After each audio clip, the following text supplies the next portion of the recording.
నీ జీవితానికి నువ్వే కర్త, నువ్వే కర్మ, నువ్వే క్రియ. వాడెవడో ఏదో చేశాడు, వీడెవడో ఏదో చేశాడు, అందుకే నేను ఇలా అయిపోయాను అని ఏడుస్తూ కూర్చోవడం ఇకనైనా మానుకో. నీ జీవితం ఎవరి చేతుల్లోనూ ఉండదు. అది నీ చేతుల్లో, నీ చేతల్లో ఉంటుంది. ఈ లోకంలో నువ్వొక్కడివే కష్టాల్లో ఉన్నావా? నీకంటే నరకం అనుభవించేవాళ్లు ఎంతో మంది నీ చుట్టూ ఉన్నారు.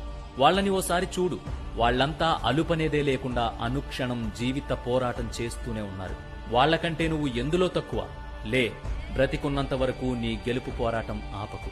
ఇకనైనా నేనింతే, నా బతుకింతే, దేవుడు నా తలరాత ఇలా రాశాడు అని ఏడుస్తూ కూర్చోకు. నీ కష్టాలకు నష్టాలకు ఇతరులని బాధ్యులుగా చూపించి నీ తలరాత నుంచి తప్పించుకు పారిపోకు.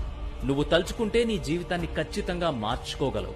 నువ్వు కోరుకున్న స్థాయికి చేరుకుని అనుకున్నది సాధించగలవు. ఇకనైనా ఓ కొత్త జీవితాన్ని సరికొత్తగా మొదలుపెట్టి అత్యున్నతంగా జీవించు. లేదంటే కనీసం అలా జీవించడానికి ప్రయత్నించు. అర్థమైంది?